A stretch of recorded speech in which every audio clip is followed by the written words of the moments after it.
Hype Network presents. On this episode of season 4, let's talk. It's funny. It's funny you mentioned cycling because I didn't mention a while ago that I was very extroverted. Cycling can be very, introverted, socially distant. So it's kind of funny to think about. I chose a sport that you usually do on your own. You usually just when I go on rides, I usually just go on my own.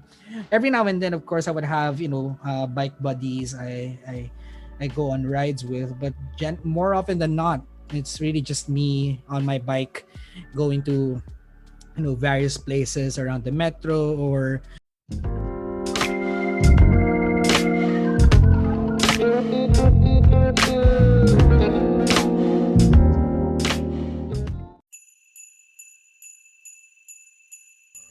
On behalf of my guest here in the Rajiv Show, we would like to wish you a very Merry Christmas and a Happy New Year.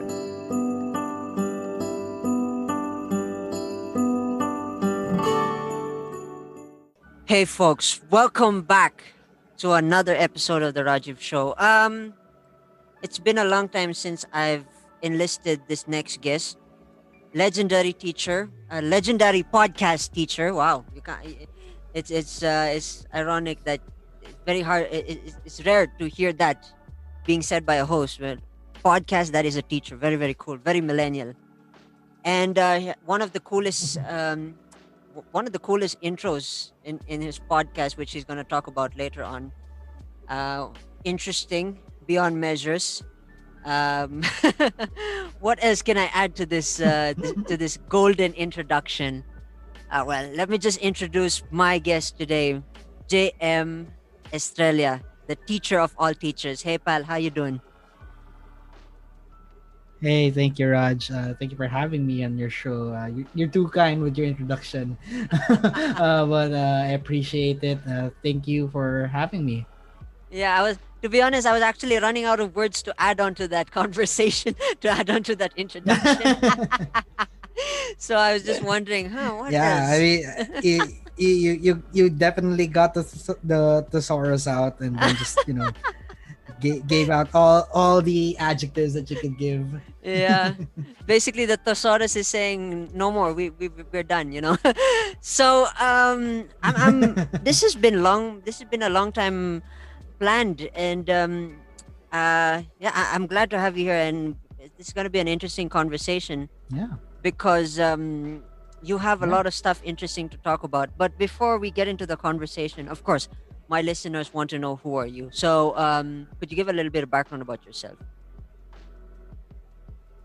Yeah, so I am a teacher, as you already mentioned.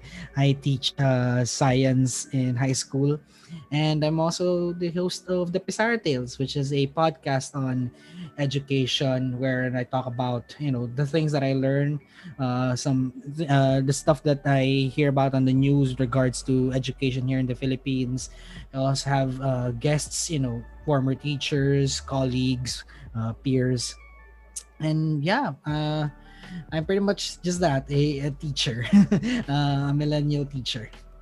There you go. That's the word that I said in the beginning, millennial teacher. And of course the podcast, millennial podcaster teacher. I don't I'm trying One of to the young, probably on the younger end of the millennial generation, not the older end. yeah. And it's rare to have a guest that has that weird combination in the tracks. I mean, that that's something else. Yeah.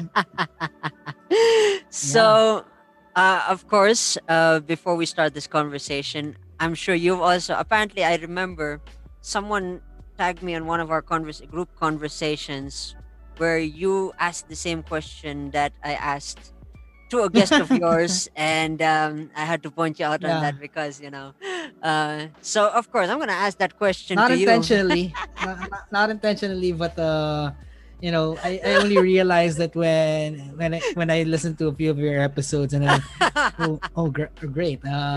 We actually have the same opening question. So this is the first time I'll be asked. I don't know if this is the first time I'll be asked that, but at least it's refreshing Yeah. to be on the other end of it. Yeah. And it's unexpected Go too ahead, because take it yeah. away. If you and I were classmates in high school, who were you in high school, pal? Are you the introverted, the Oh, extroverted, the kid in front? As a teacher, I presume you're the valedictorian, competitive. I'm gonna kick your ass kind of personality. That's what I feel. oh man. If you and I were classmates, who are you in high You, school, pal? well, you're definitely wrong. I'm not the smartest kid in the class. Well, I used to be when I was in elementary, and Hmm, then the stint of being a young smart kid ended hmm, there because when I got into high school, I was pretty much because I'm a student from Philippine Science High School, hmm, and so as the old adage goes, we are considered to be without bragging, but this is what the teachers have been telling us, that we are the cream of the cream of the crop. hmm. So um there are a lot of smarter kids in my batch and in my class. So there I was just any other kid, in the middle of the class, not really one of the smarter ones, but definitely not struggling, so I could keep up with the rest of them. And that just persisted until college. I'm just your usual guy. I'm definitely not introverted. I am very much the opposite of it. I derive my energy from other people. And so when this whole pandemic started, that was actually one of my struggles, because I couldn't go out, couldn't go talk to my friends in real life. So I guess that's kind of one reason why I started doing the podcast, because I needed to release all that pent up energy of not being able to talk to people, or at least, well, I still talk to people, but like not being able to do it in the way that I would want, like face to face, that kind of conversation. Hmm. And so yeah, I'm definitely an extroverted. I think I would consider myself a social butterfly Hmm. back then, because I knew everyone in my batch, and then some, of course, from other batches. Hmm. But you know, unlike unlike the stereotypical high school class setup, wherein you have all these cliques and all that. Hmm. Uh, I don't think I've ever been a part of a clique per se. Hmm. Like, I have friends, of course, and I have varying degrees of closeness with them, but really I'm just a guy who knows everyone, and then tries to be cordial at the very least, or kind to everyone that I meet. So yeah. Interesting. Interesting. Um, you opened up podcasting, teaching, and extrovertedness. I mean, I want to open up some few more research that I've had.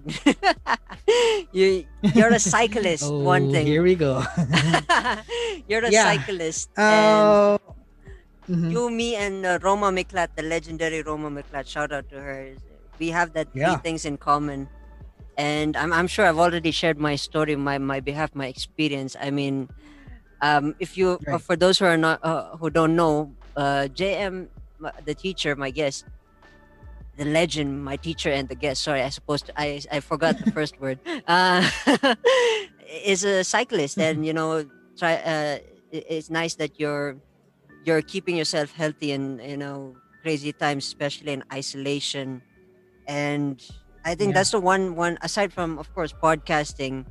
I think that's the one thing that you and I can resonate with because of because of experiences, Yeah. because of stuff. Because when you're traveling, sometimes philosophy wise, you got a lot of stuff to open up in terms of travels. And yeah, I mean, guys, you need to stalk my guest. I swear it. I'm endorsing. I'm endorsing that because It's funny. It's funny you mentioned. It's funny yeah. you mentioned cycling, because I didn't mention a while ago that I was very extroverted. Cycling can be very, introverted, socially distant. Mm. So it's kind of funny to think about. I chose a sport that you know you usually do on your own. Yeah. You usually just when I go on rides, I usually just go on my own.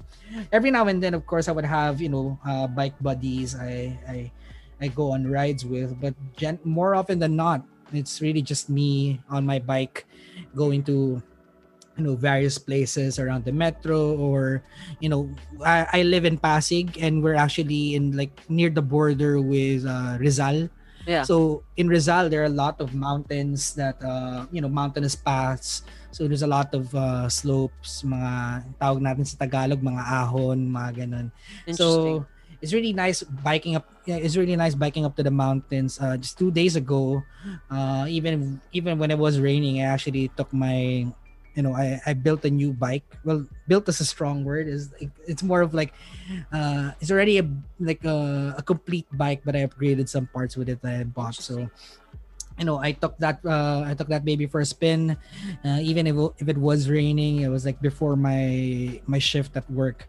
So I went up to Antipolo. So Wow. if you're familiar with the Antipolo Church, right? I've So heard it's of it. usually a trip that I make. Yeah, Huh. so it's usually a trip that I make every now and then, just for fun, just for exercise, because it's a really I wouldn't say it's a technical climb, but it's really steep. Mm. There are areas along Sumulong Highway where I usually go through. There are areas where the gradient is pretty steep, and so if you're not well fit, or if you're not knowledgeable on how to work your gears, it can be a struggle. So but I've throughout the months that I've been cycling, I've learned how to navigate it. So it's now a fairly easy climb. I could just uh you know finish it in around 2 hours. And yeah, I took my new bike up there. It was raining though, so it was a bit scary because roads are slippery. Yeah. uh, Especially going down from Antipolo, uh, you know downhill. It is a bit scary, but and I got caught in the downpour. Actually, I got home, was really soaking Drenched. wet. But it's part of the fun of it. That's why it's part of the fun of cycling. So yeah, hopefully when the weather permits here in the metro, I get to go out again, if not tomorrow, on the weekend. So It's interesting that ending to that conversation. That I was actually about to build in the narrative of the storytelling, and you already went straight into the story without the middleman, which is sorry about really that. Yeah, I'm a chatty guy. I know. I'm a chatty guy. So But yeah.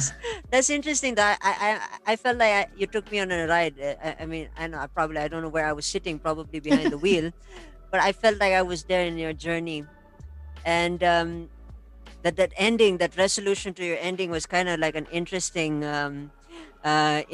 thing, because I kind of related to that, and I've mentioned this also, I think, in Roma Mikla's episode, or uh, the folks that I've spoken to about cycling, is that in India, it was much more different in terms of me. One, I'm gonna share a little bit of story, and I think I mentioned this also in a previous episode. Is that I used to cycle during the time when I used to study animation, and one of these government college schools called Chitrakala Parikchat. So Mhm. in the school, in the college, is very very far from where the house is. Um, that was the first time where usually traveling takes a lot of time. And then I don't I was cycling. I used to cycle. I was still cycling at that time. I wanted to take I want to take advantage. At that time, I had no gears or anything. I'm not really proficient with the gears. Even if you Right, right. explain it to me like 110 times, I'd still be a traditionalist, no matter if it's So uphill, so so downhill. you're using like a what do you call this, a single gear, or do you have gears, you just don't use them? At that time, with my cycle, I had only one gear, and that's just one gear. That's just the regular Right, right. standard one. And I think the cycle that I Mhm. had was it was kind of a second hand. I don't know if I don't remember if it was a second hand. It's been long since I've seen that cycle. I don't even remember what the picture of it was, but it was just a regular standard good old cycle that had a clipboard at the back, got a seat in the back and everything, no basket in the front. So it was a standard stuff. I take that to wherever needs me, where I need to go. And the first time when I really took it to the max, took it to the trip, is when I went to this college, as I mentioned earlier. And that happened, that happened. There were Yeah. many instances heading towards college itself, heading towards that college itself. I was competing with, mind you, cars. And then there were a lot of accidents. I'll share the accidents later, but there were many a times I also uh, embraced the thing and picked up some few skills that I didn't actually mention in Roma. Thinking of it, I never really mentioned on Roma Miklat's episode. Shout out to Roms if she drops by and listens to this episode. Uh, Yeah, Roma and I have talked about cycling more yeah, than a few times. So hopefully when all this subsides, I get to go on. I get to go back to Singapore and then go on a ride together. yeah. That It's would be fun. it's funny. I wanted to share a story that thing. But I'll share that to you in private message later on. uh, there's Right. so coming back to the story that the experiences that I've had. I've competed with cars and, mind you, buses. I'm sure you've seen those images in India with the buses are so huge that sometimes they may fall over due to the weight, because there's a lot of people who are fitted inside the thing. It's funny how I've competed with all of those. And um I remember this one specific moment where I was heading home. Yeah, it was a regular afternoon. No, it was not really rainy or anything. So I was crossing this road, and the normal routine and the normal rule for crossing is, of course, look sideways before you cross a heavy thing. Right. And it Right. was an empty street, and then this guy comes in straight. I didn't even see him coming in, because I assumed that the thing, because I looked both ends before I crossed. And then this guy comes in full speed, Right. banks my Right. cycle, and dings my cycle in half. And basically, the head of my cycle is at least twisted 35 degrees, you know 35 degrees. Oh no. So thing. And then, yeah, um we got dinged. There was no fighting, no argument. I think I called my dad up, and he showed up, and then the guy just took off. He just took off even during the arrival of my father. It was one of those worst thing. And from then on out, I think that cycle, we tried to fix it up a bit, but still you could see the dent, and how the the handles the forward handle is tilted a little bit, about 20 degrees, because the metal was really dinged. Right. And yeah, those were aside from that, there were many many stories about my experiences. Like, there's this place called Palace Grounds in Bangalore, where it's a one hill up. Mm-hmm. When you're heading towards, from me, my direction, when I'm heading towards college, it's a very high steep hill that is very short. And then you can it's just easy. And then once you drop from the tip, it goes down like a thing. And then you don't need to even pedal, you just need to just go drift or something like that. It's just a real fun experience. Often the times when I finish lunch and then I go straight to college, sometimes I wake up late. And back then, looking back at the life, it was really interesting.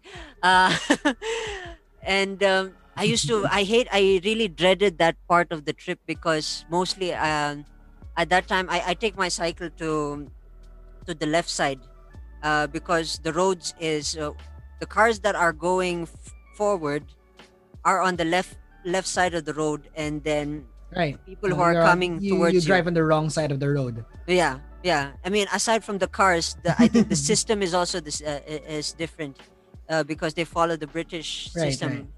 So Yeah. yeah, Yeah. Yeah. I used to cycle in the corner, and every time my thing, The first time I remember when I was heading to the college, I was looking, I was mastering the route in my head when we went to that college with my dad, and I memorized everything. I memorized. It kind of weird coming to think of it.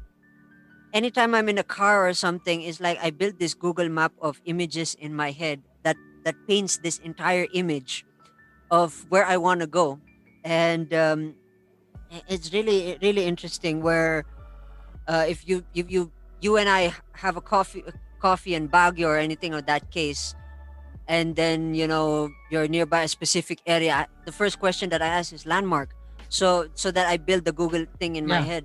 I don't need Google to tell me that. It's that kind of stuff. I did that, and then those journeys, I swear it was really interesting beyond your imagination. I mean, you're competing with cars coming in, coming out, and it's really hard. Really hard with a one gear. That's, mind you, that's just the cycle. I've used that cycle for almost 2 years, and many accidents, and many, not more than 2 years, but the longest of the journey was that extent of 2 years. That was really interesting. uh, yeah, and it was fun. It was really fun. So, since you mentioned the story about your experience, um, I gotta ask that. I hope this is an interesting question to ask a teacher. Is that when you started cycling? I presume from what I know is, I presume when you started cycling, that was before the pandemic. Did you take some of the principles of cycling into your work? Like the discipline of focusing on the road and ignoring everything. And do you have a philosophical thing when you cycle that correlates with your life?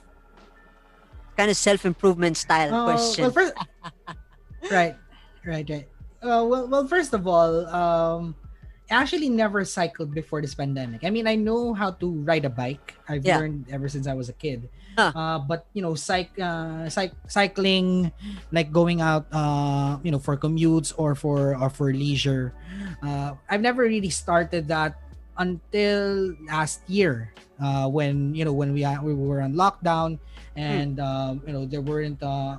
there weren't a lot of public transport that can be used, and of course nobody really want to because it's a bit dangerous at Yeah. the time. So you know I started out with my bike that was my old kid's bike, Mm. actually. That was it was stuck at home. It was already leaky, and I went to the nearest bike stop and just tried to restore it as much as I can, and that's what I started using Mm. until I saved up. I saved up some money and then bought new bikes. As the months went on, Mm. and as I learned more about the sport.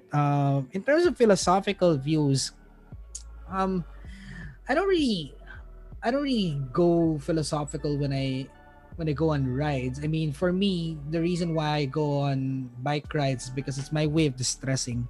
Yeah. Like I said, I'm an extrovert, and being cooped up at home is a difficult experience for me. And so, getting to bike is a way of being socially distant. Of course, when I go out, I practice all the protocols. I wear a mask. I Yeah. bring face shield whenever I have to enter an establishment. I bring my own alcohol, and Yeah. I don't really hang out a lot in places where there are a lot of people. So it's really more of just my way of flushing out everything that has been stressful in life. When because I work from home, Mm. Mm. we do online classes, and I teach from home. I don't go to our school to Yeah. teach. So that the line between work and home has really become a lot more blurry these days, and it's really hard to turn off. And so Yeah. going on bike rides is my way of just decompressing, if you will. And so Interesting. if I were to put a philosophical spin on it, it's really just that. It's really just you know taking my time. I don't really go. I don't really speed up as much. I mean, there are times that I feel like I want to go fast and all that, but really, the bulk of the reasons why I go out, apart from using it to go to do errands, is Mm, to really go on trips. Like I've done several 100-kilometer rides. yeah. Like the very first time I went 100 kilometers, like on in one ride. Of course there are rests, but there are rest stops. But like in uh, one day, the first time I went to Bulacan, as Mm, far as Bulacan. So from Metro Manila, from Pasig, I went to Bulacan and back. And that was the first time I went on a very, you know, relatively long ride, and I really enjoyed the experience because back then, I only went to Bulacan by a car because that's one of our provinces. And back then, when my grandparents used to live there, we would go there on road trips and all that. And I went through the same roads, but just on a bike this time, and it was a surreal experience. And ever since then, I've gone on several 100-kilometer rides as well. It's really just that. It's really just to try to soak in uh, the outside world, if you will, yeah. just so I could feel alive again. Fascinating. I mean, yeah. I mean, I do agree. Yeah, de-stressing. Yeah, because isolation has that hold on you sometimes. Even when the internet. But to me personally, I do agree that even though we believe that the internet got a lot of people together, it feels like we're also distancing ourselves and missing the entire purpose of enjoying moments and stuff like that prior to the Yeah, start of the definitely. pandemic. So I do agree 100% that we need to de-stress. And yeah, for me, I remember this. I mentioned this to Roma also, is that aside from cycling, I also did a lot of walking. Then there were moments also like when my cycle's wheel was punctured or anything that case in India. I used to walk like more than miles. And I hope you don't mind me sharing some of my philosophical takes in Yeah, go cycling. ahead. I mean, cycling to me is like uh yeah, I don't really consider it a sport. I consider it a form of leisure because I, Right. I serve as the same sentiment as yours, which is some sort of de-stress. And but the stuff that I've learned from cycling is like focusing on where you want to go and finding out how to strategize yourself. It's like playing a chess with a longer piece of board, if you know what I mean. Yeah, you got the smaller chess piece. Imagine a chess piece that's the uh, size of a lightsaber, stuff like that. Finding your right place, light terrains, if the weather is stuff like that. Because like I said earlier on, I used to memorize roads, and I have this technique which is kind of like walking, cycling. It's been like a very, very obsessive technique that I've built in subconsciously while I was in when once I was cycling. Which is funny is that um, I have the ability to look behind through the corner of my eye by tilting my head at least I don't exactly know the degree, but somewhere midway 60 degrees, and still focus on the road. I don't know. I don't know if that makes sense. you know and yeah, it's one of those skills that you pick up because, of course, in India the traffic is really heavy. When I say heavy, heavy and unexpected, like there are Yeah. some unexpected moments, like I shared that episode, It's wild out there. yeah. And it's just uh you have to develop some certain technique in order to swim through the waters, and to get things right, to get that thing, because it just makes things interesting. And yeah, the journey of you know, cycling, you, you yes, yeah, yeah. No, you mentioned that I was just reminded when you mentioned about the traffic situation in India. Yeah. Ever since I got into cycling here, I got to virtually know a lot more about mobility Ah, here in the Philippines. And because here, I'm not sure if you're familiar, but here in the metro, ever since the pandemic started, you know, since public transportation was halted for a while, Yeah. a lot of the people use bikes as their primary mode of transportation to get Hmm. to work if they have to go to work, Yeah. and you know, just for your day-to-day errands.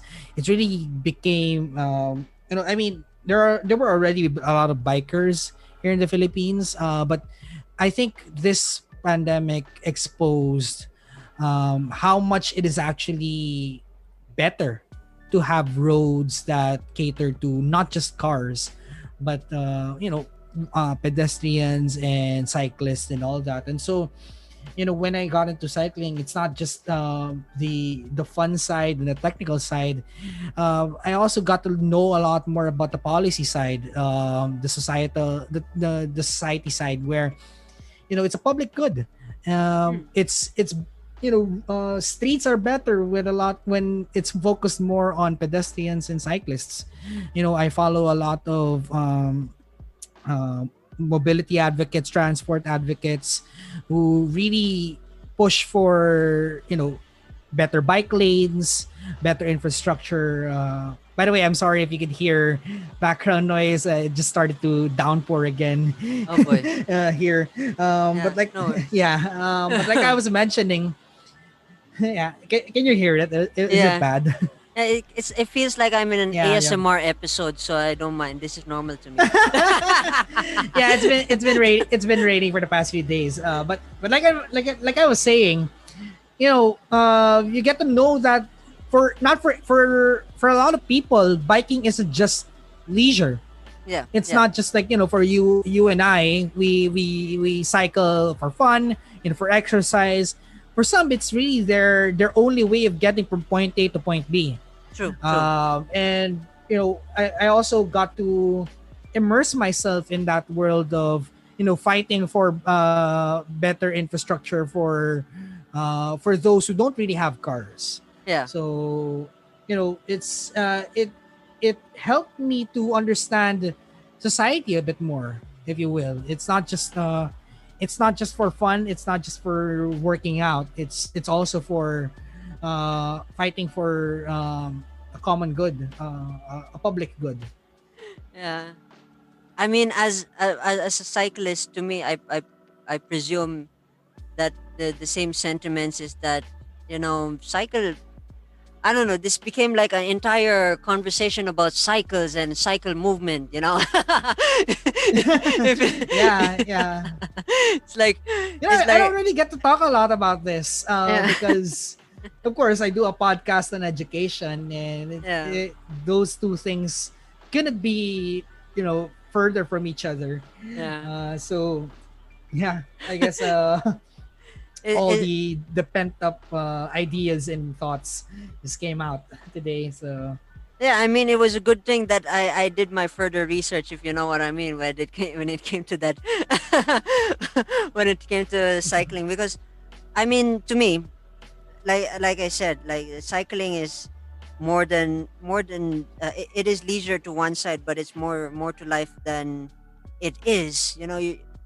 The main goal that you're trying to achieve in life is, you know where you want to go, and it doesn't matter, actually, to be honest, in the context here that I'm reasoning out what vehicle you use. It doesn't matter what vehicle you use, as long as you know where to go and how to get there.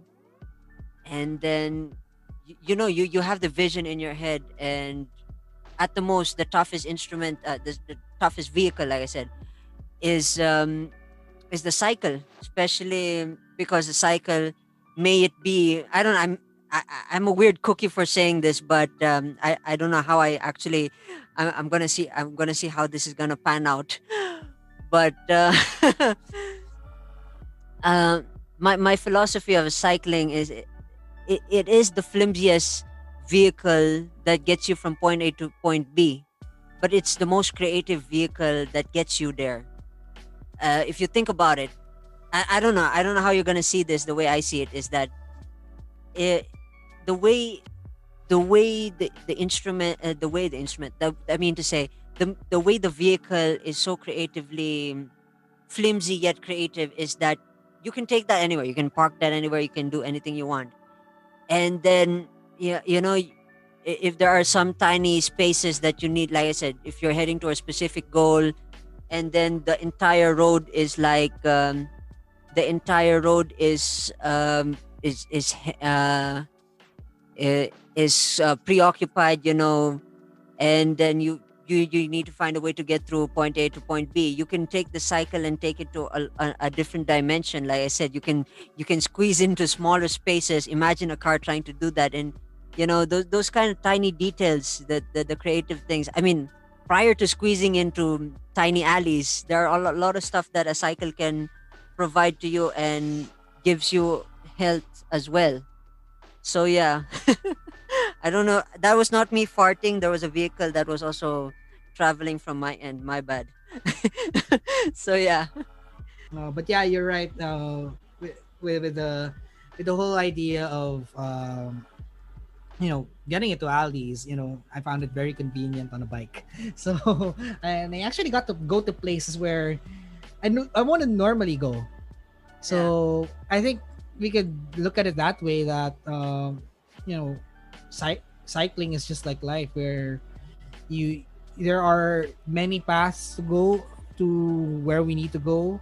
yeah, I guess it's more of just for us to keep safe and enjoy the ride. yeah.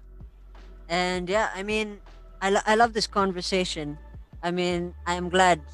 I'm glad that you and I resonated well in this whole conversation. It's really interesting beyond measures. Right. One thing I want to share though, but before I share, you opened up teaching and podcasting, which is two topics that Mm. have an ing in the end of it. That's the only similar. That's the only similar joke that I wanted to pull out of that. Um, before we get into those topics, folks, we will be right back after these few short messages. Dear listener, have you ever had a complicated situation with someone you love? I'm not a relationship expert, but I sure have gone through a handful of ups and downs with my own relationships. So I invite you to join in the conversation in my podcast, Sincerely Yours, where we'll talk about the discreet things we do in relationships that harm us. Some may be hard to admit to ourselves, but that's the road to building healthy relationships. I hope to see you there. Sincerely yours, Maria. Hey, folks, welcome back to our conversation here. I like to make this grand entry because my guest is one of the phenomenal. I'm sure you heard the first half of it. We spoke about cycling, and it has been an educational. If you got the pun there, good luck. But if you didn't, good luck. It has been an educational conversation the first few half, and how we philosophized and enjoy life, and especially enjoy. We promote the healthy living in terms of you know um, cycling. Now, my guest and I are going to talk about teaching and podcasting, and it was a perfect blend on the first half. For those who are tuning in, to me personally, I enjoy the perfect blend of our conversation with regards to how you philosophize life, and I hope you picked up a lot from there. I mean, like I said, it has been an education, and uh, and yeah, I don't know. I was trying to follow up something there, but I forgot what my words fell down. Is like, huh, can I help you? The English just went, can I help you? So yeah, I mean, I hope I got my message there. And of course, my guest, Jay-em Estrella, the host of the Pisara Tales, and we're just gonna continue this conversation because half of my script is falling off, and yeah, um, we're gonna talk about. Uh, I want to start from the genesis of teaching, and then we'll revelation it up with the podcasting, because I have a feeling teaching came before podcasting. Am I right? Yeah, definitely. Yeah. So what's the story behind teaching? What made you want to, as an extrovert, a cyclist, a healthy person, who likes to get in shape and just have a positive life, made you decide to to get into teaching? I'm just curious. I mean, that's been a curious question that I've had in my mind. I got into teaching back in 2019. Coming out of college, that was my third job. And I realized that because of my first two jobs were actually chemistry jobs. I graduated BS chemistry Hmm. in UP. So I took those two jobs that I took were part of my practice. And I realized after those two jobs that I wanted something else. Chemistry and practice was a lot different than it was from when I was in college. And so thankfully, I applied to the school in Quezon City that was nearby my house. Yeah. And I didn't have education units. I only had like 3 units worth back in college, and that was for an elective. Hmm. But thankfully, they took me in, and now I am preparing for my third school year with the school. So it's been a fun ride. It still is actually. So I when I was in high school, Hmm. this is something that I thought about already. So, but I didn't really think much of it because part of my contract being scholar in Philippine science is that we have to take science courses. That's why I took chemistry, Yeah. and so I was dead set on becoming a scientist. But life happens, and God directed me elsewhere. So I really felt that teaching was this calling that I was made for, and so yeah, we're here. We're here now. Interesting. Interesting. And then, wow, you just did. There was a Pandora's box that you missed out there, which is science. Now I'm thinking about that meme, that science meme. Wow, science. And interesting. Yeah. Science. What was the story there? Because to me, I have a story to share, and before I share my story, of course, my guest has to go first. What was the story there? What was the fascination? Is there a specific topic or a specific page of a book that said, "Hey, I want this thing just opened my world, and uh, I." I'm just sucked into it, and I just want to be in this world, and I want to dominate in this world, and do my best and learn more and open more doors for people to be fascinated about this part of science. What was that starting momentum bringer for you? Well, I've loved science ever since I was a kid.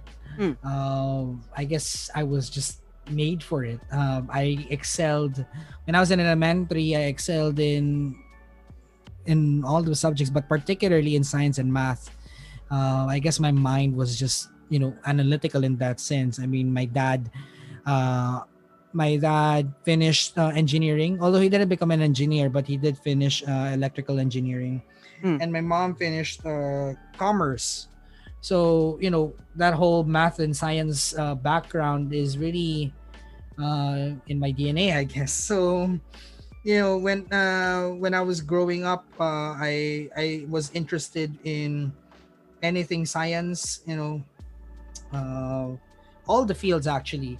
But it Hmm. was just when I entered Philippine Science High School that really my fascination for it became a lot more than it is. So that was when I started really thinking about becoming a scientist. In fact, when I started out, I thought I was going to be an engineer, but throughout the years staying in Pisay, uh, I decided other things. Eventually, I got into chemistry because I enjoyed my uh, my stay in third year chemistry because Hmm. of my teacher. Shout out to Sir Lester Mendoza. I don't know if you're ever going to listen to this, but he was one of the teachers that inspired me in chemistry because he really taught it in such a way that was appealing. Ah, And interesting. of course, I had a lot of inspirational teachers throughout my stay in high school, in elementary, and even in college. So uh, that's where it really began. From childhood. I was the kind of guy. My parents would actually say that uh, when I was growing up, I memorized capital cities. I memorized models of cars whenever we would go outside and look at cars. Um, I guess it was really just that. It was really just you know be built for it. Like I was destined to be in the sciences. Interesting, interesting. And wow, for me, this is one funny story that I haven't shared to anyone, and this is special. Yes, please go on. This is a special one that um, uh, I cannot really say it is the term of science, but I think archaeology was one of my favorite subjects growing up Mm-hmm. when I first saw the Jurassic 3 movie. This is one of the weirdest. This is gonna be one of those weirdest. Ooh. I'm sure we all seen the Jurassic and we've been traumatized. The Jurassic films back then it was VHS are those tapes, and Right, right. it was interesting to actually be honest. It kind of sounds but to me now it sounds a little bit embarrassing to share the story, but yeah. What embarrasses you makes you famous at some point. um yeah, that was one of my first thing before I got into arts, which I had an interesting conversation about my guest one of my guest episodes on my philosophy of arts and my work ethic and life and everything in arts. But this fascination came upon me after watching that whole episode of just just watching dinosaurs and being blown away. And Right, right.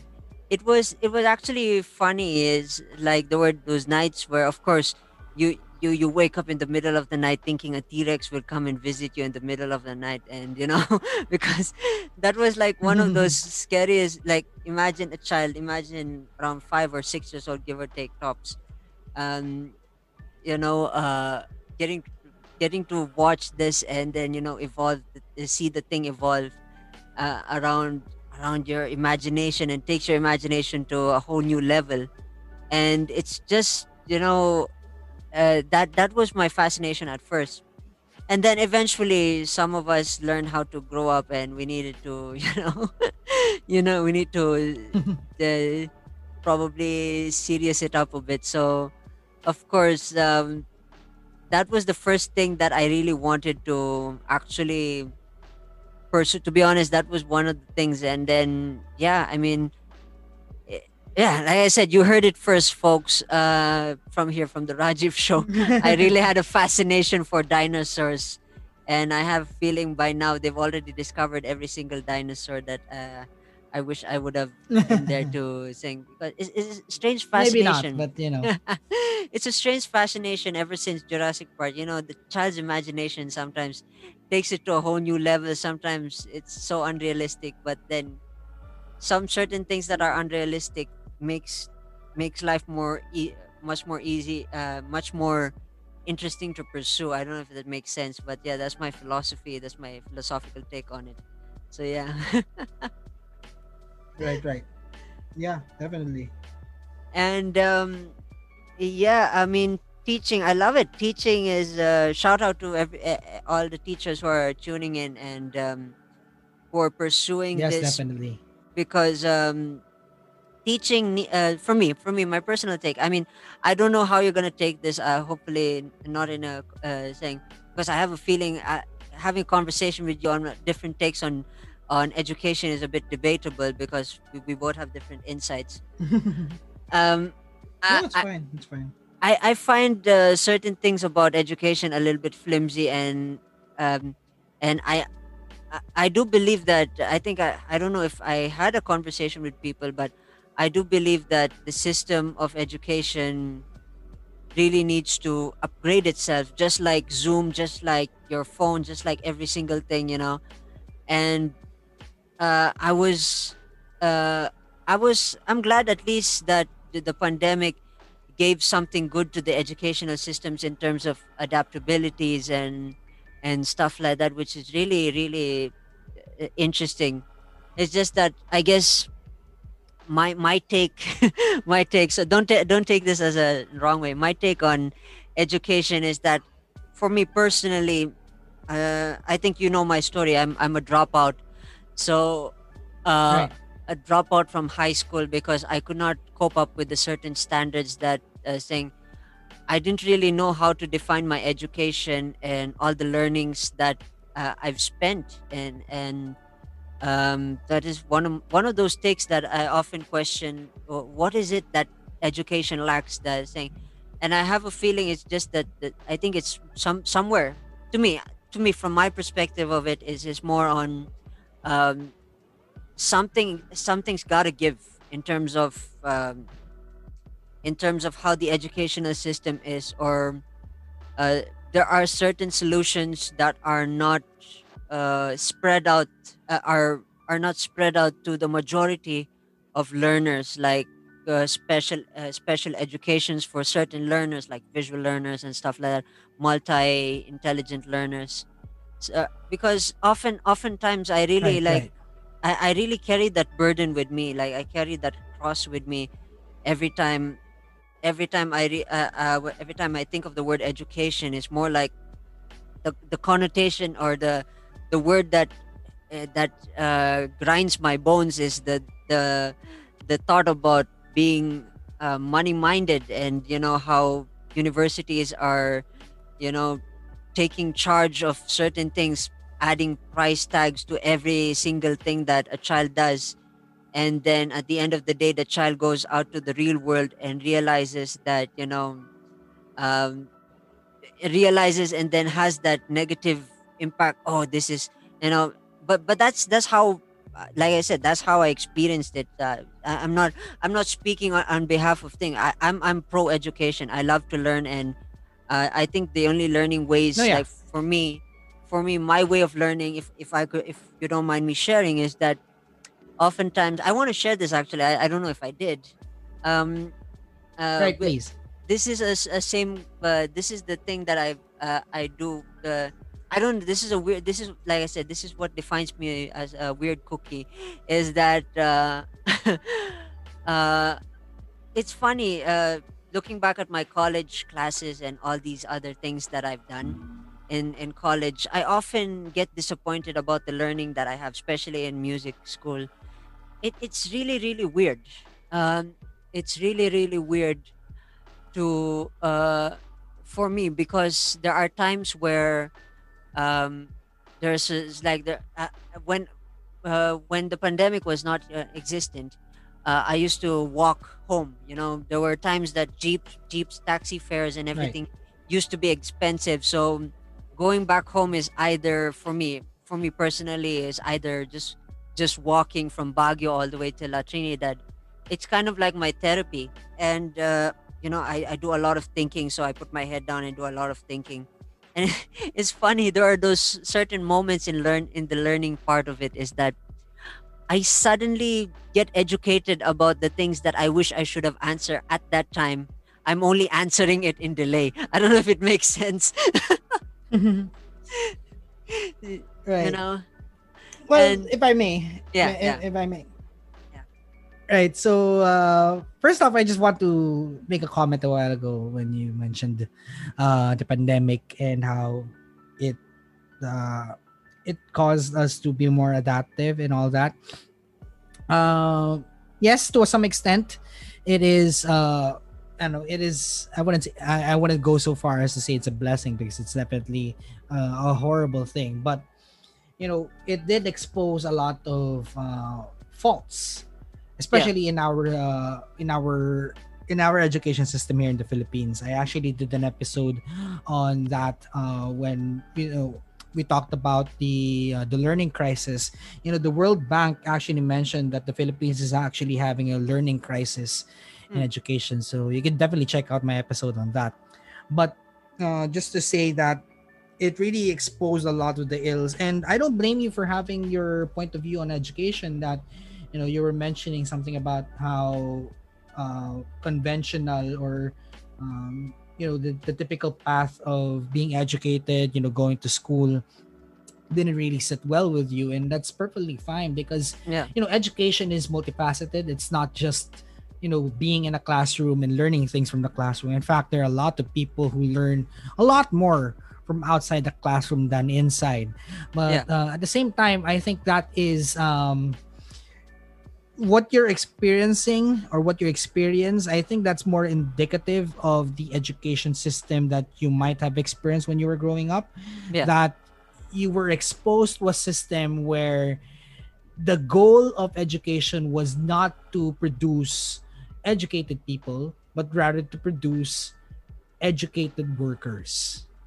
We live in a capitalistic society, and it is undeniable that some educational institutions, their main goal isn't really to produce intelligent people or wise people. Their main Yeah. goal is to produce people who will be capable as workers, as productive members of society, Yeah. right? That's where your notion of putting a price tag on things and all that.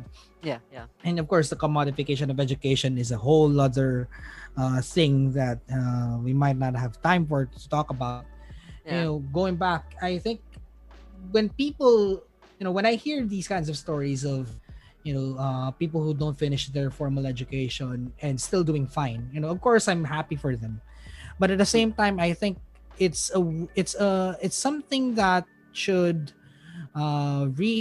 really, you know I wouldn't say alarm, but really put educators, educational leaders to really think about what their why is. Why are they in the education sector? Hmm. Is it really to educate, or is it for something else? You know, Hmm. when as educators, we need to understand why are we in this business, because definitely is not business. Why are we in this um profession rather? Hmm. Because it is not a lucrative thing. It is not a lucrative profession. At least here in the Philippines, it's not. In other countries, teachers are well paid, but you know, nobody. I've never heard of someone who went into teaching for the money, because this is not where the money is. Yeah. Yeah. Yeah. So there must be something else then, as to Yeah. why you're becoming a teacher.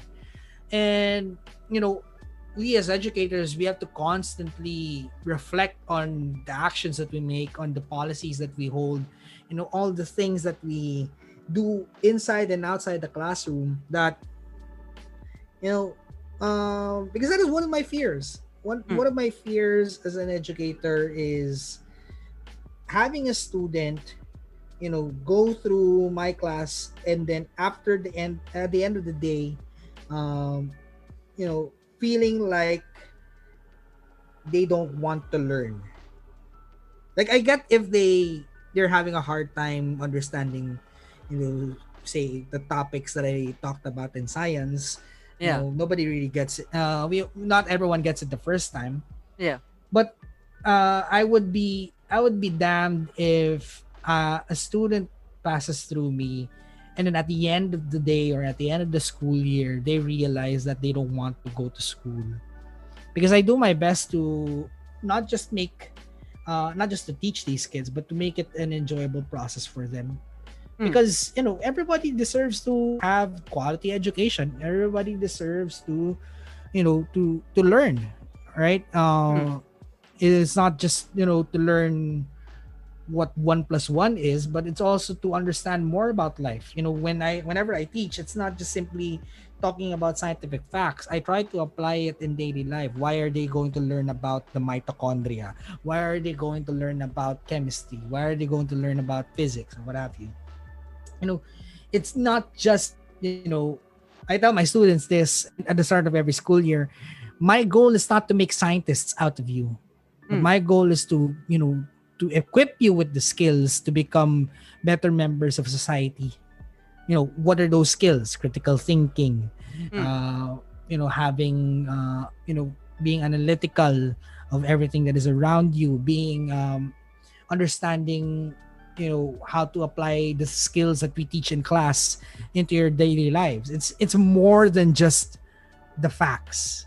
Hmm. It's the skills, it's the wisdom that comes with it. Yeah. And so when educators would focus more on that rather than not, I mean, of course, standards, educational standards have to be met, but the tendency of a lot of these educators would be to take to go into class and look at a fictional or a real life checklist as to, okay, what am I going to teach today? I Mm. have to teach about speed or velocity or what have you, Yeah. and really just confine themselves in that thinking that, okay, today we're going to talk about velocity, and then blah blah blah blah blah, and then you show all these all these formulas and all that, and at the end of the day the kid is just sitting there like, huh, right, what am I going to use this for? Yeah. That's why a lot of kids ask that question, what am I going to use this for? Yeah. Right.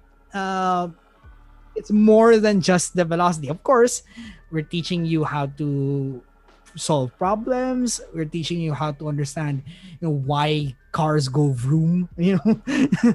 Yeah. Basically. So it's more than just that. So yeah, I think we as educators, myself included, we go on a constant process of reflecting. And Yeah. whether or not you're an educator or not, I think that's something that people can uh, take away in their lives, that we're not perfect, right? We ought to be in a constant state of reflection, because there's always room to improve. I myself, you at the start of this episode, you were mentioning that I was a legendary teacher. I have improved, Jack. Okay, I have I've only been teaching teaching completely for 2 years. I haven't learned anything, at least not yet. So, and the day I say to myself that I've learned everything I need to learn is the day I stop becoming a teacher, because even teachers, they don't know everything. They don't know everything, right? And to think that you can know everything in this world is absurd. Yeah. So, yeah, I think we as humans, we ought to be constantly reflecting on our actions, on why are we here. So yeah. Really. Wow. You, I love that. I love that. I'm blown away by that. I thought we were. To be honest, I had like a million visions of how our conversation in our podcast is gonna be ending up like a fist fight or something. Because we got two philosophies here. And I'm glad at least there were no fists flying around. There was only mic muting with the technology. Well, Sometimes. you are 200 kilometers away, more than 200 kilometers away. So I Yeah. mean 400 kilometers away. So it's not like I could throw fists Yeah. at you right now. But- No, just kidding. Yeah, Of course, it's fine.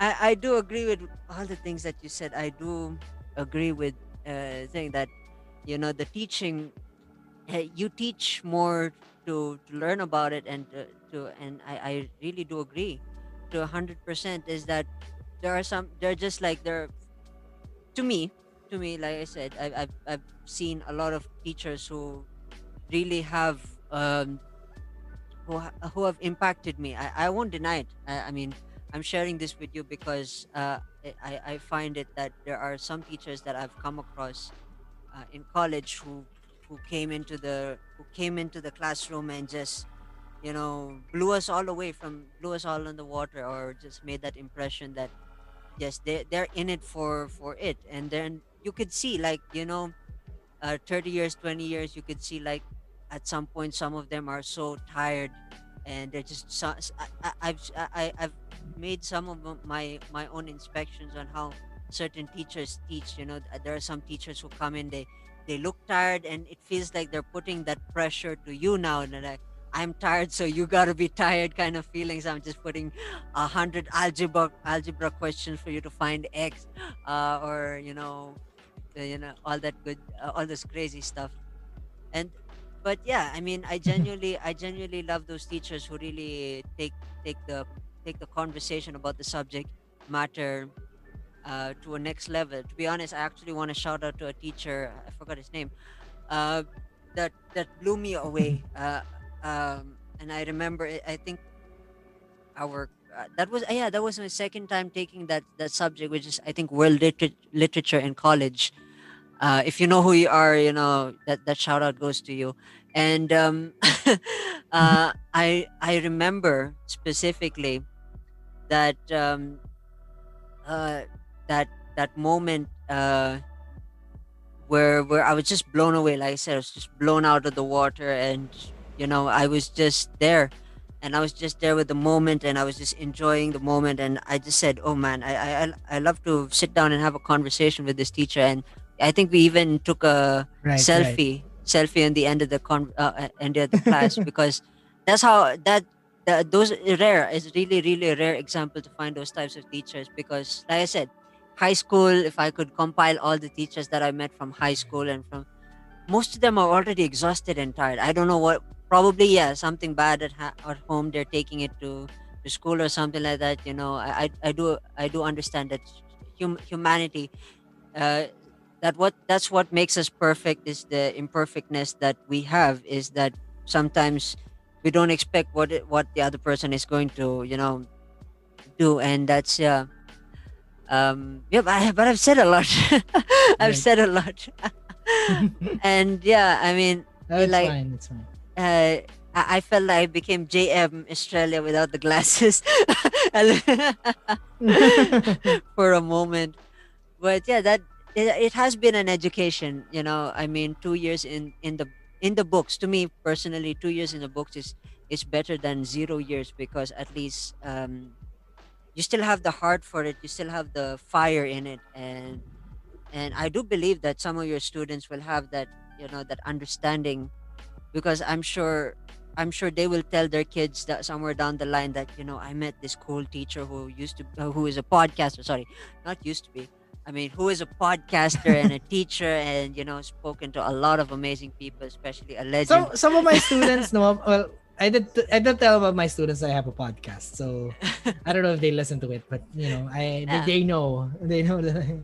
I do believe that somewhere out there someone is emulating you, and you have like a JM Junior somewhere in Pasig, or somewhere in Quezon, or online students. They're all that, over that the that would be place. scary. So But then again, that enthusiasm, that energy, that vibe, and that heart to speak out your mind, it takes a lot. And also podcasting. I mean, now we're transitioning from teaching to podcasting. Podcasting to me has been the right. therapy. I'm proud to say, I mean, I think I've said it a lot now, that this year has been one of my most toughest challenge, because I really wanted to put the pressure on me. Being a fresh graduate of music, um, the types of pressures that I was facing uh, were not the things that I really wanted, and it gave me a bad impression of what to expect in the world of music. Hence, I wanted to turn a new direction. I just wanted to leave that life and go to another direction in my life. And I think I mentioned this also in my season 3, or yeah, season 3. And this podcasting changed Right, right. everything for me. This Let's Talk series is one of, like I said, countless of times, my super duper mega project. And I'm happy to say that with my guest, who is my 60-second guest, uh, I'm proud to have hit this kind of point in my episode series, because my season, or yeah, because down the line, this is like one of my biggest achievements in life, because I've never hit, to be honest, I'll be real with you. I've never hit more than 10 episodes, and this goes beyond 10 episodes. And this is like my Yeah. end goal is like 65, which I've by the end of 65, I'm so happy that I've already like conquered half of the year, or the entire year of 2021, which is unheard of for me personally. That's like a record breaking thing for me. Hence my no die attitude kind of thing towards this thing. And yeah, that's how I say. I'm sorry if I opened up my thing. It's just like I don't know. Having a No, it's okay. conversation with my Yeah, I teacher mean, makes we're me open up. of course. No, of course. We're all proud of the work that you've done, and we can see that you're very much enjoying what you do. So yeah, just keep it up. Cheers, cheers. And yeah, I mean, a little bit of story before we wrap up this conversation. What really got you? I'm curious. What really got you into podcasting? Of course, that's one thing that I wanted to ask. Well, like I mentioned, I'm an extrovert, and I wanted to talk. I just wanted to talk. Yeah, I thought about being a content creator. I mean, I think a lot of the people, when we had our lockdowns, a lot of people really thought about what can they do to pass the time, yeah, or do a lot of them got into content creation, and I thought to myself, I kind of want to get into that, but I don't want to do a vlog because well, I don't have a nice camera and I don't really know. I'm not good at editing video, and so I thought about podcasting because it's simpler. I just have to talk. People don't mm. have to see my face. So and I just went with it. I mean, I already listened to a lot of podcasts already back then. Of course, Yeah, one of my bigger inspirations would be Mo Twister and Nico Ramos, and over on the other side in America, I used to listen to a lot of sports podcasts because I watch the NBA. So uh, you know the people from the starters, although they're called No Dunks now, Jay mm, Skeets, Taz Melas, those guys. mm, I've already listened to a lot of podcasts, and when I was starting out as a teacher, I was trying to look for podcasts I could listen to, mm, and then that's where I noticed where there aren't really a lot of or there aren't really any podcast education that are focused on Filipinos. A lot of the podcasts in the education section of Spotify and Apple and all that, mm. they are by Americans. They are by Westerners. And of Yeah, course, that could give me one perspective, but I thought, why not make one as a Filipino? mm, Because, podcasting here in the Philippines for the past few years, it's on the rise. mm, And I think it's the next frontier in terms of media. mm. Not just, watching from YouTube, but also, listening. So I thought about that, and yeah, that's why I started the Pisara Tales. I originally thought this was just going to be a way for me to journal my stories, but I got into interviews, I got to talk to other people, I got to explore other topics that I kind of treated this as my professional development at work. I Ah, interesting. because of the podcast, I read a lot more about being a teacher, Yeah, more than I thought I would be. So I subconsciously forced myself to research more about education because of the podcast. So that's what I like about it. And of course, getting to share my stories, my points of view, and getting to talk to other educators as well, other Filipino educators as well. So yeah, that's what I like about it. And that's how I got into podcasting. lovely, lovely. I mean, wow, it, wow. Every time you talk, I don't know why I don't have anything to follow up to that. I don't know why you're so powerful. Grabe and powerful. Yeah, I mean, yeah, I often there are like certain things that I want to say, and then suddenly, oh man, okay, teacher just finished. What do you want to say next? It kind of that's like my brain telling me some stuff like that. But I love this conversation. I mean, at least we understand two ends. I mean, in summary, to how the conversation went is I love the storytelling. We opened up cycling out into the mountains and started having a conversation, a short debate, and a little bit of it was close to a debate. It was like an opening towards a debate between coming from uh, the different side of education, and of course, uh, pro education and I don't know how to classify myself. I can't. I don't want to use the word anti-education. It makes me feel like a devil or something. But yeah, uh, the other word for anti or something. We had a short opening debate, which is really I really I wanted to get your insights on that, so that at least uh, it, I don't want to give a false connotation to the idea that education is bad or good, because it's neither of both as far as I'm concerned. From what I learned is it's neither of both. It's really it really depends on your intention. Yes, Like, why yes, are you educating absolutely. people? Because there are a lot of educated people, smart people, intelligent people Hmm. who are just awful people in general. Yeah, At the yeah, same time, there are not so educated people, but their heart is in the right place. So, yeah, education is neutral. It is up to the educator, to the education system, as to absolutely. you know Yeah. what you want the educated to be. Absolutely, absolutely. That's true. That's true.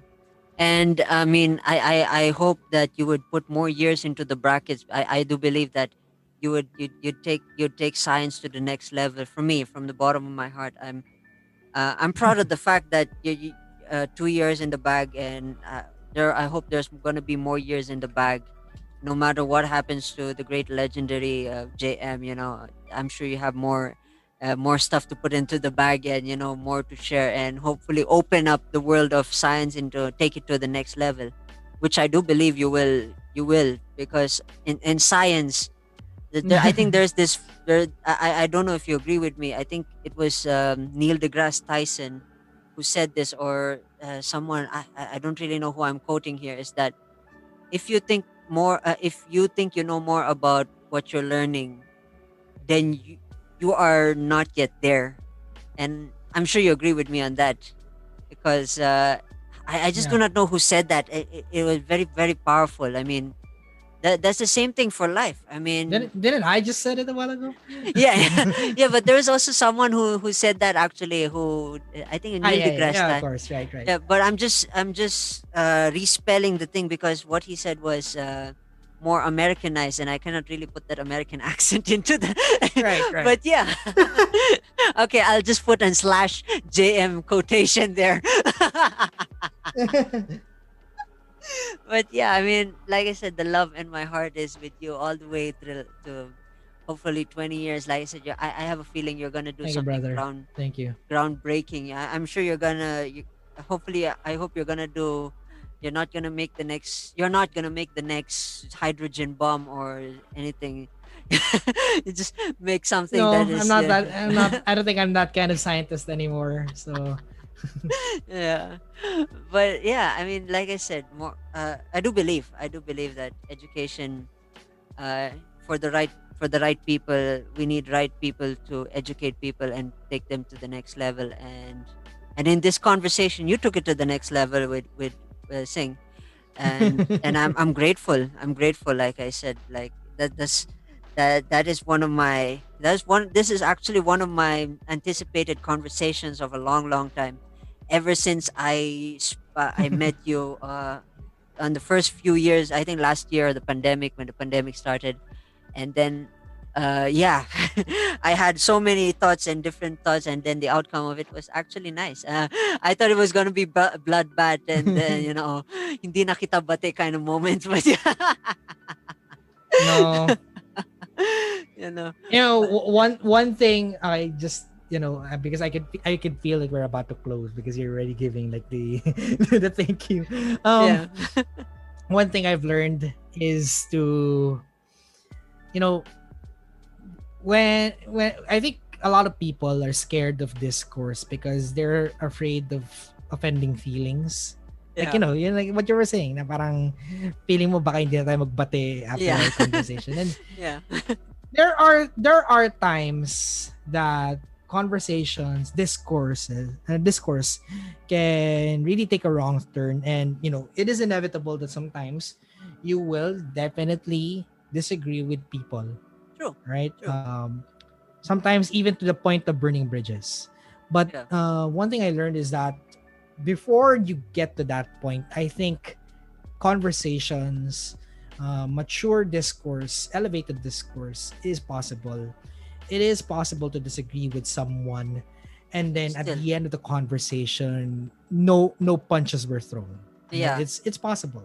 yeah, Of course, there are certain types of discourse wherein you say the wrong thing and then bye, bye yeah, Felicia. yeah. True, It's true, really just non-negotiables. But true. for the most part, it's possible to disagree and still carry on Yeah, becoming friends. Of course, as long as it doesn't impede with certain non-negotiables like human rights and all that. Certain those are the stuff. moral Yeah, certain moral standards. Yeah, of course. those Pero are the stuff that I try to what we talked avoid. about a while ago, yeah, but what we talked about a while ago, don't worry about it. Like I said, I understand where you were coming from, naman. Yeah, And I'm sure there are others as well who share your sentiment. There are a lot, and there are also others who share mine. So, yeah. yeah, like your series, it's called Let's Talk. I'm sure you've experienced talking to a lot of different Oh points of view. yes, So, oh it's really just that. So, yeah. It's yeah. yeah. I'm glad. I'm glad. If you were right here in front of me, yeah, I would like. After 5 minutes, I'll probably say, "Hey, pal, let's go for a drink or something. Have a juice box or something." You know, I've always wanted to go to Baguio. I wanted to go to that brewery. That cafe, I forgot. that beer where Yeah, the they one that make their has own. lots of beer, I heard about it. draft beer. Yes, I don't know where that is, I've but always yeah. wanted to go there.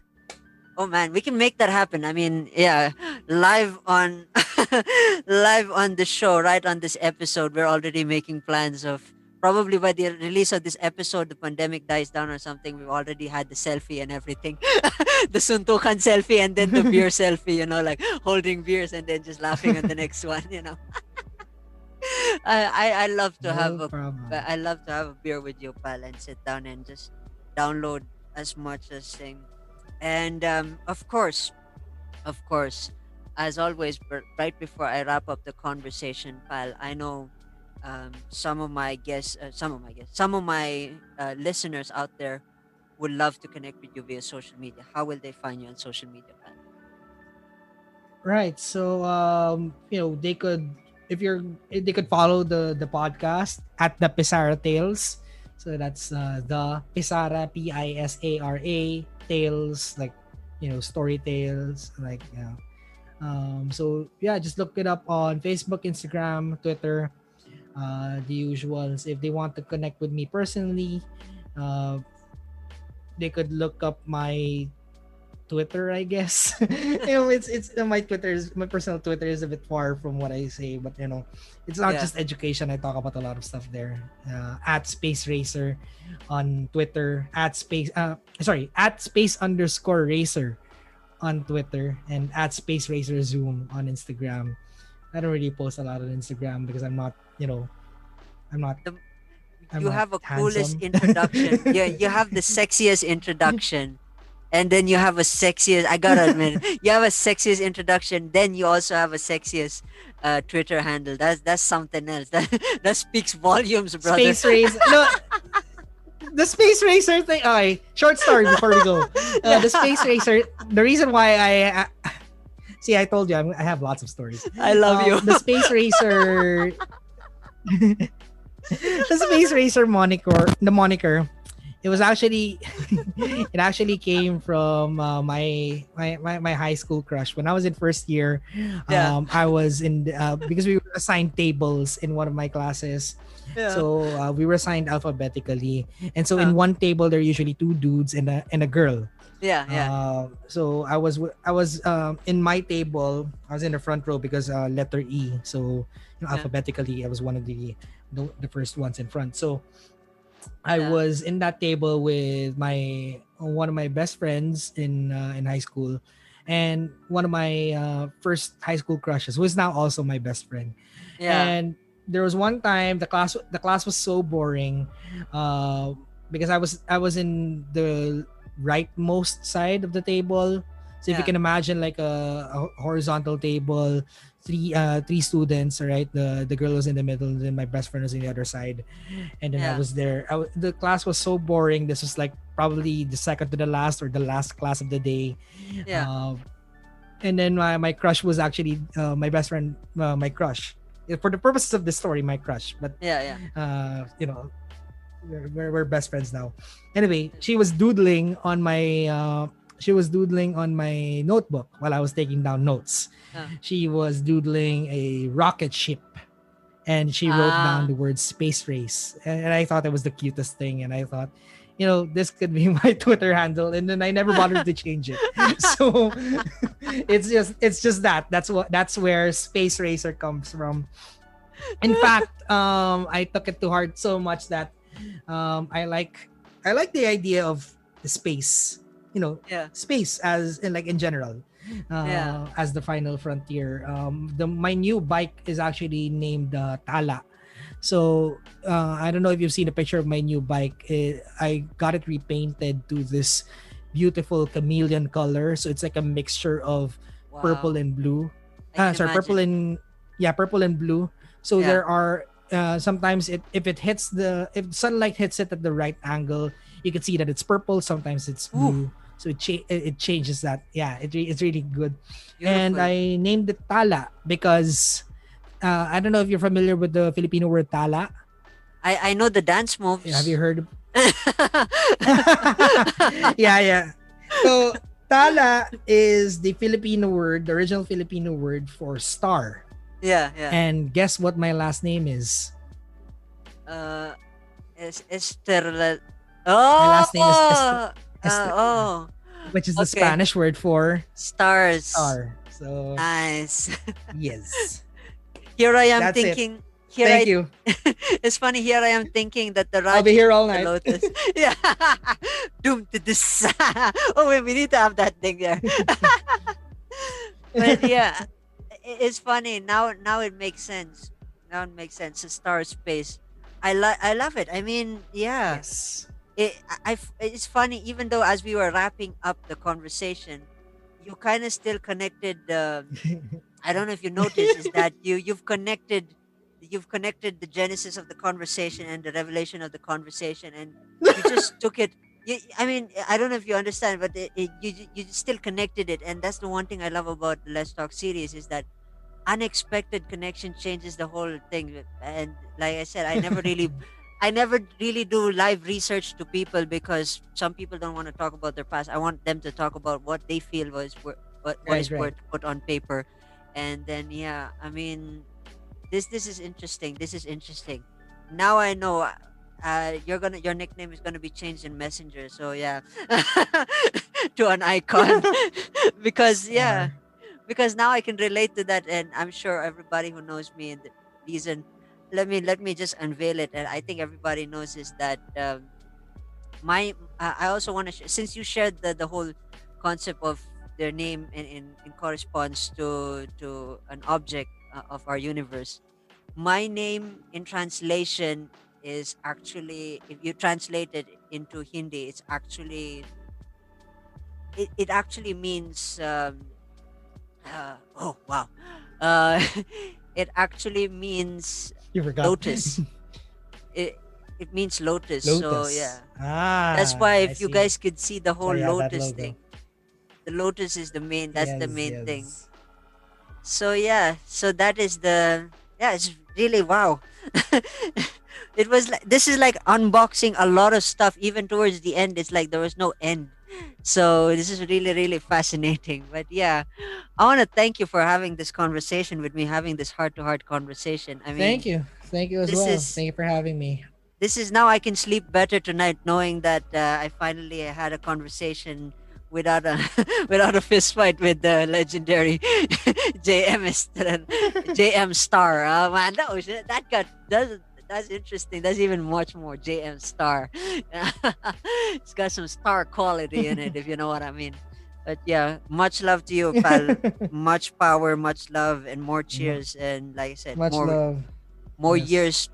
more years for you to go and spearhead and change the world. And yeah, Thank you very much, Raj. Thank you for having me.